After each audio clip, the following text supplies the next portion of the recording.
பார்த்தீங்கன்னா நம்ம என்ன வச்சுருக்கோம் பார்த்தீங்கன்னா நாட்டுக்கோழி இது. ஸோ வந்து நம்ம இன்றைக்கி செய்ய போகிறது கண்ட்ரி சிக்கன் நாட்டுக்கோழி குழம்பு.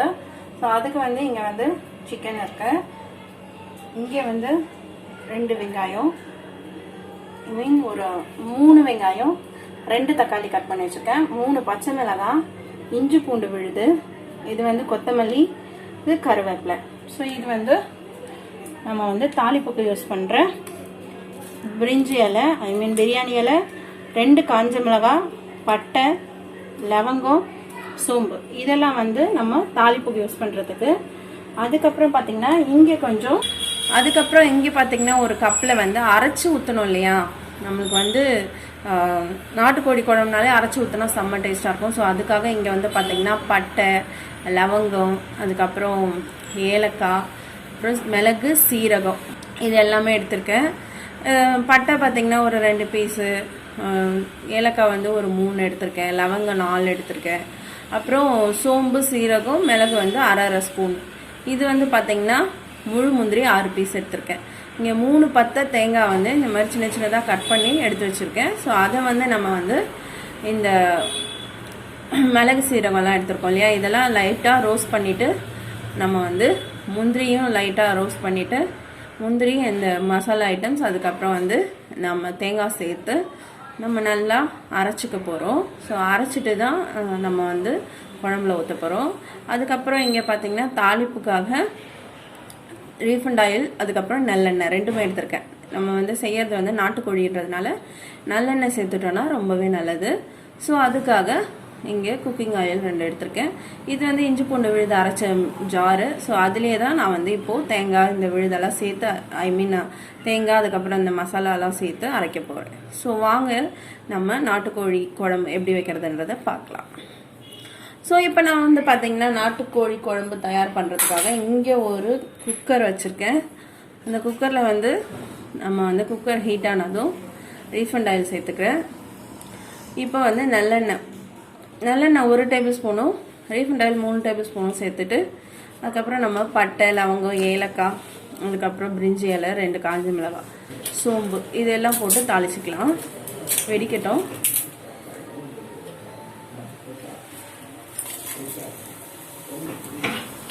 இப்போ வெடித்த பிறகு நான் வந்து 2 பச்சை மிளகாய் எடுத்து வச்சுருந்தேன் இல்லையா, அது சேர்த்துட்டேன், கருவேப்பிலை சேர்த்துட்டேன். இப்போ வந்து வெங்காயம் சேர்த்துக்கிறேன். நான் வந்து 3 வெங்காயம் கட் பண்ணி வச்சுருக்கேன், நீல வாக்கில், பெரிய வெங்காயமாக. ஸோ வந்து எனக்கு வந்து வெங்காயம் தக்காளி எல்லாமே வந்து நிறையா சேர்த்து சமைக்கிறது தான் ரொம்ப பிடிக்கும். ஸோ அதனால் நான் வந்து இப்படி செய்கிறேன். உங்களுக்கு வந்து சிலர் வந்து ஒரே ஒரு வெங்காயம் தான் போடுவாங்க எந்த குழம்பு வச்சாலும், அப்படின்னா அது உங்கள் விருப்பம். ஓகே, இப்போ வந்து வெங்காயம் வதங்கிறதுக்கு ஒரு 1/2 டேபிள் ஸ்பூன் உப்பு போட்டு வதக்கிட்டேன். ஸோ இப்போ வந்து பார்த்திங்கன்னா ப்ரௌனிஷாக ஆகிடுச்சு வெங்காயம். ஸோ இந்த ஸ்டேஜில் நம்ம வந்து இஞ்சி பூண்டு விழுது 2 டேபிள் ஸ்பூன் அளவுக்கு சேர்த்துக்கிறோம். சேர்த்துட்டு அதையும் நல்லா வதக்கிக்கலாம், வதங்கட்டும். இப்போ வதங்கின பிறகு நம்ம வந்து இப்போது தக்காளி சேர்த்துக்கிறோம். தக்காளி சேர்த்து வதக்கிக்கலாம், நல்லா வதங்கட்டும். வதங்கின பிறகு உங்களுக்கு நான் காமிக்கிறேன்.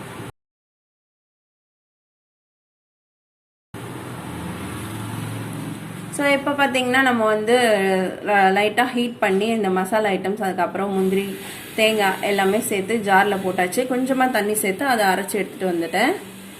ஸோ இங்கே பார்த்திங்கன்னா நல்லா வெங்காயம் தக்காளி எல்லாம் சுருண்டு வதங்கி வந்துடுச்சு. இந்த ஸ்டேஜில் நம்ம வந்து எடுத்து வச்சுருக்க சிக்கன், அதாவது நம்ம வந்து நாட்டுக்கோழி, அதை வந்து சேர்த்துக்கிறோம்.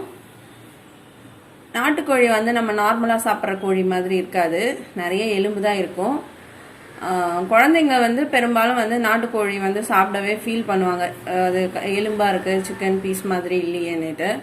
ஸோ ஆனால் வந்து எலும்பாக இருந்தாலும் ரொம்பவே ஸ்ட்ரென்த் வந்து நம்மளுக்கு வந்து நாட்டுக்கோழியில் தான், நம்மளை எந்தவித எஃபெக்டும் பண்ணாது. ஸோ நாட்டுக்கோழி சேர்த்துக்கிறது ரொம்ப நல்லது. ஸோ இப்போ நல்லா ஒரு 5 நிமிஷம் வதக்கின பிறகு நம்ம வந்து குழம்பு மிளகாத்தூள் 2 டேபிள் ஸ்பூன் அளவுக்கு நான் சேர்த்துருக்கேன். ஒரு 1/2 டேபிள் ஸ்பூன் அளவுக்கு கரம் மசாலா சேர்த்துட்டேன். இது நல்லா மிக்ஸ் பண்ணி விட்டுக்கலாம். கரம் மசாலா வந்து உங்கள் விருப்பம்தான், ஆல்ரெடி நம்ம வந்து எல்லாமே சேர்த்து அரைச்சிருக்கோம், அதனால சேர்க்கறதா இருந்தால் சேர்த்துக்கலாம், இல்லைன்னா நோ ப்ராப்ளம். காரம் அதிகமாக சாப்பிட மாட்டிங்கன்னா நீங்கள் அரைச்சி ஊற்றுறதை விட ஸ்டாப் பண்ணிக்கோங்க. ஸோ நல்லா வந்து 2 கிளாஸ் அளவுக்கு தண்ணி ஊற்றிட்டு நல்லா மிக்ஸ் பண்ணி விட்டுட்டேன். இப்போ வந்து நம்ம அரைச்சி வச்சிருக்க இந்த விழுது சேர்த்துக்கலாம்.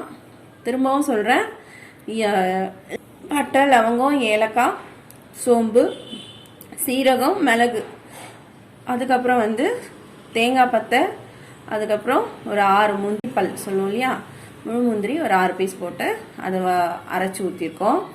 அரைச்சி ஊற்றி தண்ணி ஊற்றி கொதிக்க விட்டுருவோம். ஒரு கொதி வந்த பிறகு நம்ம வந்து இப்போ குக்கரை வந்து மூடிட்டு விசில் போடுறோம்.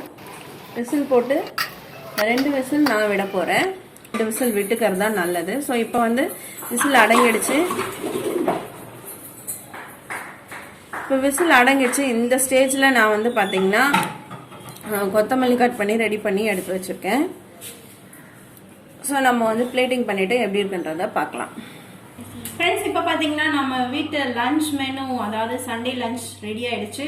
ஒயிட் ரைஸ், அதுக்கப்புறம் பார்த்தீங்கன்னா நம்ம சூப்பராக சும்மா காரஞ்சாரமான நாட்டுக்கோழி குழம்பு, தக்காளி ரசம், செம்ம டேஸ்டியாக ரெடி ஆயிடுச்சு. நாட்டுக்கோழி குழம்பு வாசனை சும்மா தூக்குது. ஆமாம், அரைச்சி ஊற்றிருக்கோம் இல்லையா மசாலாலாம், அதனால நல்ல வாசனையாக இருக்கு. ஸோ நாங்கள் சாப்பிட போகிறோம், நீங்களும் சாப்பிட வாங்க. நீங்களும் இந்த டிஷ்ஷை வீட்டில் ட்ரை பண்ணி பாருங்க. ஸோ ஃப்ரெண்ட்ஸ், இப்போ வந்து பார்த்தீங்கன்னா நாட்டுக்கோழி குழம்பு ரெடி ஆயிடுச்சு. ஒயிட் ரைஸ், சூப்பர் ரசம்.